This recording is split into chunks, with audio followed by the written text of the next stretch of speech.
Čau lidi, vítám vás u nového videa, dneska tady máme zase crew, tentokrát, jak už jsem říkal na konci minulého týdne, doufám, že jsem to tak říkal, tak tady máme Lotus, Motorfest Selection, co jsem to udělal, a já si myslím, že jdeme na to.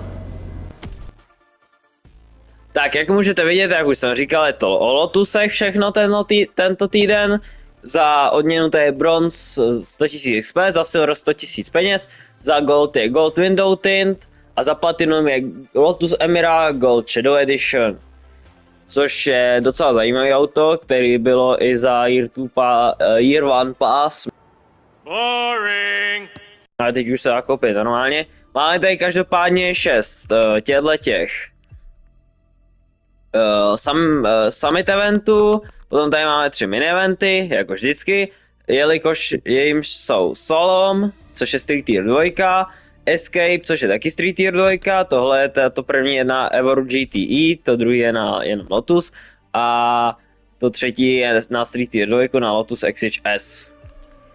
Tak za odměnu tady je 100 000 těch matíček, Hypercar Performance Parts a 200 Prestige Pointů. No.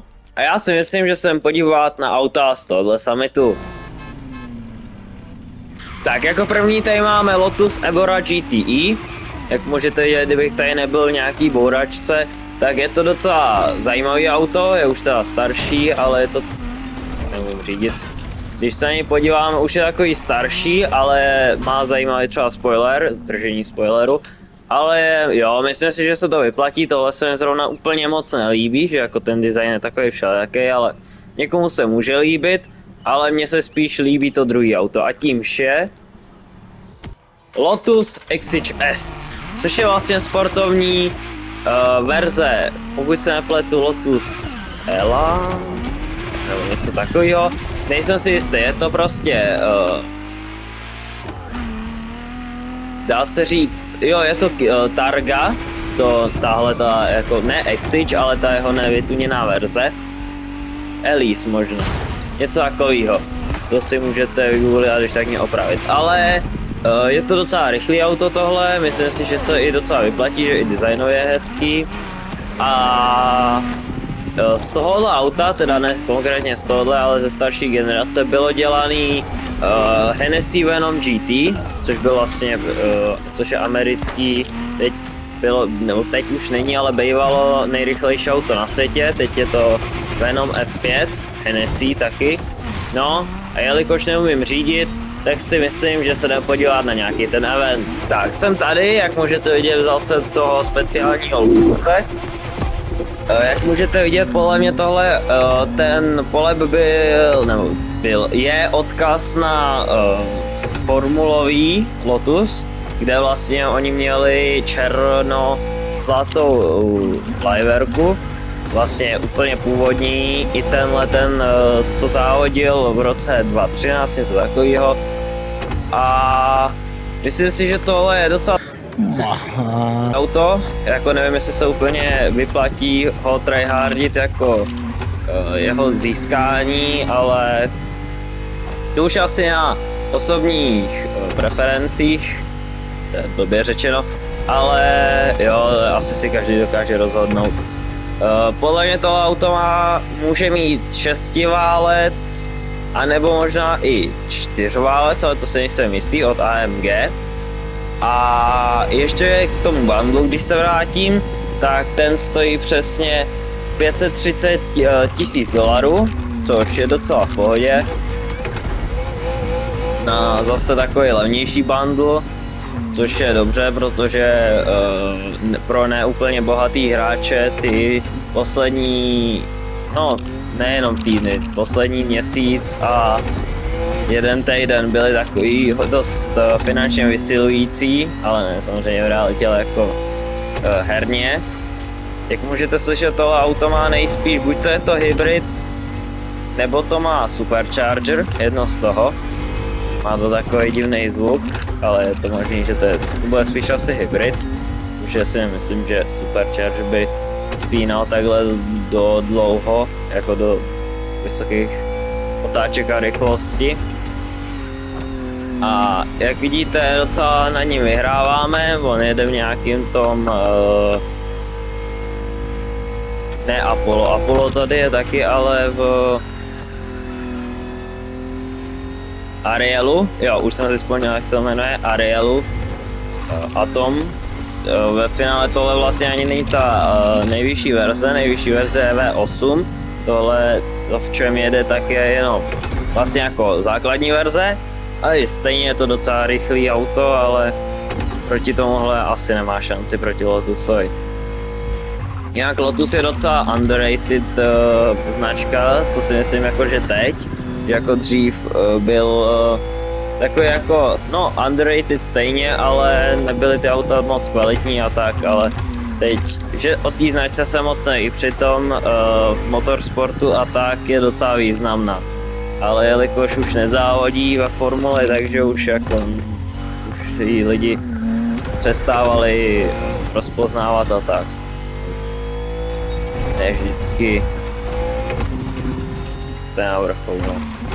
Máme 74% za 3 minuty, myslím, že do těch 4 minut bychom to mohli zvládnout, ale nejsem si jistý. Teď už bude docela rovinka, takže už tam by se dalo je docela rychle. No a já spojím, že jsem sejmul ten sloup. Tak, 83%. Mohli bychom to dát za půl minuty, ale ne. Ten zvuk je docela dobrý, musím říct, že jako sakra, jsem se netrefil. Tak to nestihneme do 4 minut, ale každopádně, jak jsem říkal, ten zvuk je hodně dobrý, si myslím, že mně se líbí ten whine toho superchargeru nebo toho hybridu, ať je to, co je to. Ale asi to auto tryhardit nebudu, protože ve finále si můžu dát formulový polep na normální Emiru a bude to za stejno, nebo dá to za stejno, takže si myslím, že asi to tryhardit nebudu. Každopádně už jsme v cíli jsme lehce přes 4 minuty, konkrétně za 4 minuty 19, takže vyhráli jsme. Se můžete podívat ještě na ten polep. Tak, máme 70 000 pointů do summitu, což je docela v pohodě, ale šlo by i víc, kdybychom se tam nevybourali. Tak, a já si myslím, že se jdem podívat na Luxury Chronicles. Tak, jak můžete vidět, máme tady další event, jimiž je Jaguar. Konkrétně pojedeme s Jaguarem C X75 koncept, jelikož to byl podle mě koncept, který měl V12 se 4 turby. Myslím, že nakonec nic nevzniklo. Jak můžete si tamhle přečíst, je to vlastně oslava 75. narozenin Jaguaru. Jestli se pohybujete v jako ne car culture, tak víte, že Jaguar měl teď rebrand, podle mě ta značka už to nemá šanci zachránit, i kdyby museli by teď udělat minimálně 20 modelů s V12, aby se zachránili. Každopádně máme tady site activities, jelikož je zase další foto OPS. Tentokrát musíme vyfotit fotku s britským autem na Black Rock Resort, to nevím kde, ale tak dá se zjistit. Zbývají nám už jenom 3 eventy, nebo vlastně ne 3, 2 eventy. Za challenge tady máme další podle mě 3 nebo 2. No.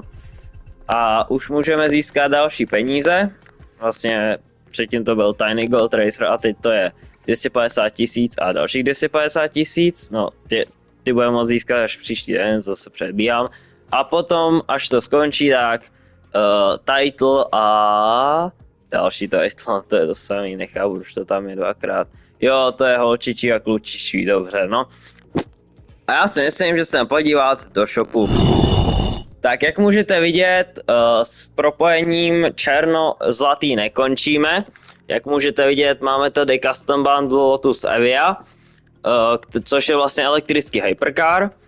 A máme tady s takovouhle barevnou kombinací, k tomu máme Pure Gold Tire, což jsou docela hezký gumy, a Prismatic Gold Underglow, což taky vypadalo hodně dobře. Ale stojí docela dost, takže si myslím, že se to úplně nevyplatí. Potom tady máme Vanities, na který se teď podíváme, jimiž jsou Golden Smoke, Synthwave, Orange Nitro, Elegant Gold Tire, na tu se můžeme podívat. To se docela hodí k těmhletěm autům, hlavně k tomuhle Lotusovi i k té Evoře a tak. Potom tady máme Union Jack Tire, což bude vlastně s britskou lajkou. Pink Storm Tire, Never Ending Tour Nitro, což je docela zajímavý. Crown Shape Smoke, to by mohlo být taky docela dobrý. A Pink Underglow, což Pink Storm a Pink Underglow vypadá jak trošku do Japonska, přitom jsme hlavně v Anglii. No, každopádně, máme tady zase auta ve slevě. Máme tady Mercedes AMG C63 Coupé Black Series ve slevě z 320 na 260, potom tady máme GR Supru z 400 na 327, je možný, že tam je 408, ale ono to je blbě vidět, takže nevím. Potom tady máme BMW M2, který je slevněný z 257 na 206, potom tady máme BMW, který je zlevněný z 267 na 213 a Harley Davidson Street Glide z 59 000 na 45. No a já si myslím, že už jsme na konci tohohle videa. Dávejte like, odběr, sdílejte tohle video, tady se můžete podívat, tohle je vlastně ta Emira normální, myslím si, že je lepší než tamta.